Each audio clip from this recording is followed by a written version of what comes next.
Hi guys, ఎలా ఉన్నారు? మరో ఇంట్రెస్టింగ్ వీడియోతో మళ్ళీ మీ ముందుకు వచ్చాను.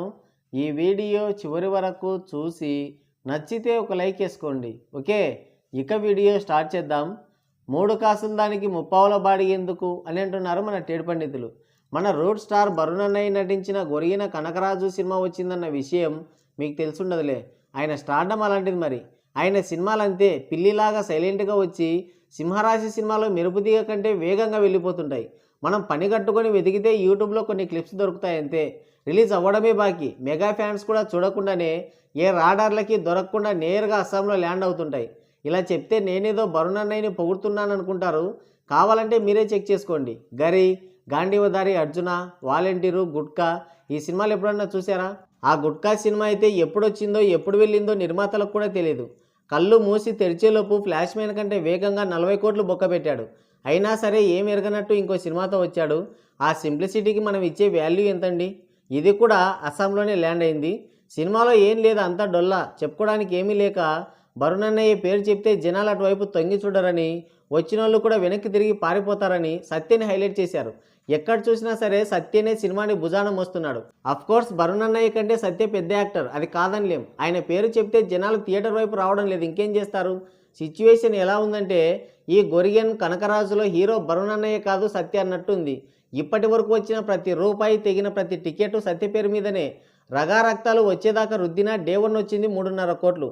టికెట్లు పరాపరా సింపి అల్లు అర్జున్ని స్టార్ని చేసిన వాళ్ళు, టికెట్లు పరాపరా సింపకుండా వేరే హీరోల సినిమాలు ఫ్లాప్ చేసేటోళ్ళు, మరి గొరిగన్ కొరక్కొరాజుకి పరాపరా టికెట్లు ఎందుకు సింపడం లేదో అంతు చిక్కడం లేదు మన టేడు పండితులకి.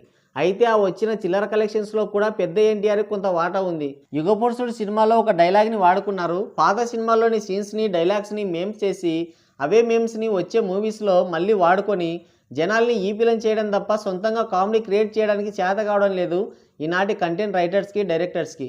యుగపురుషుడు సినిమాలో సీనియర్ ఎన్టీఆర్కి చంద్రమోహన్కి మధ్య జరిగే ఫైట్ సీన్లో మీ స్ట్రోక్ చాలా అమెచ్యూరిస్గా ఉంది అనే డైలాగ్ ఉంటుంది.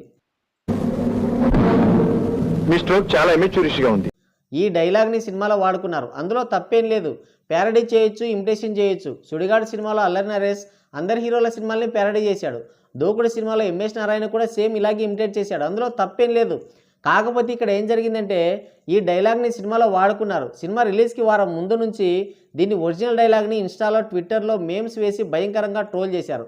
మొత్తం పిఆర్ టీమ్స్ని రంగంలోకి దింపి రక్తాలు వచ్చేదాకా రుద్దారు. అప్పుడు ఎవరికి అర్థం కాలేదు.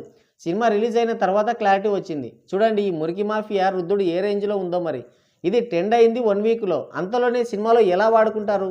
ఇప్పుడు చాలామంది అదెంత పని, ట్రెండ్ని ఫాలో అయ్యి ఆ సీన్ని షూట్ చేసి ఎడిటింగ్లో ఇరికించేసి ఉంటారు అని సోది చెప్తారు.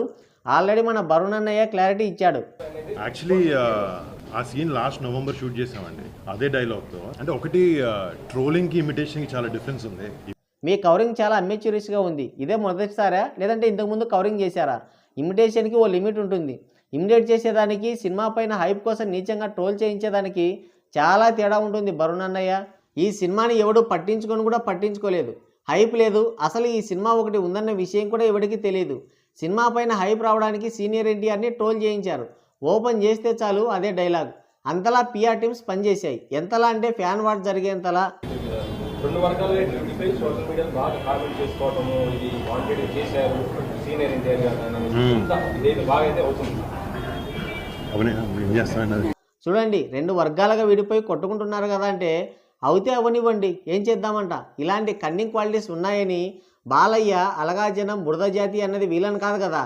సరే ఏది ఏమైనా బాలయ్య మాత్రం కన్ఫర్మ్గా దీనికి దీటైన జవాబు అయితే ఇస్తాడు. పాపం వరుణ్ అన్నయ్యకి ఒక హిట్ కూడా లేదు. సీనియర్ ఎన్టీఆర్ని ట్రోల్ చేసి కాంట్రవర్సీ క్రియేట్ చేసి సినిమా పైన హైప్ తెచ్చుకుంటున్నాడు. వాళ్ళ దీనస్థితిని చూసి చలించాల్సింది పోయి కసురుకుంటారు ఎందుకు? 3 కాసుల దానికి ముప్పావుల బాడి. కానీ ఇలాంటి వాటికి రియాక్ట్ అయ్యి విలువ తగ్గించుకోవద్దు. ఎన్టీఆర్ మహిమ వల్లైనా ఆ 3 కోట్లు వచ్చాయి, లేదంటే వరుణ్ అన్నయ్య పరిస్థితి ఏమై ఉండేది అని కంగారు పడుతున్నారు మన టేడు పండితులు. ఇంతకీ ఆ 3 కోట్లు ఎలా వచ్చింటాయబ్బా? మీరేమంటారు? కింద కామెంట్ చేయండి. సో గైస్, ఇది వీడియో. మరో ఇంట్రెస్టింగ్ వీడియోతో మళ్ళీ కలుద్దాం. Thank you, take care, bye bye.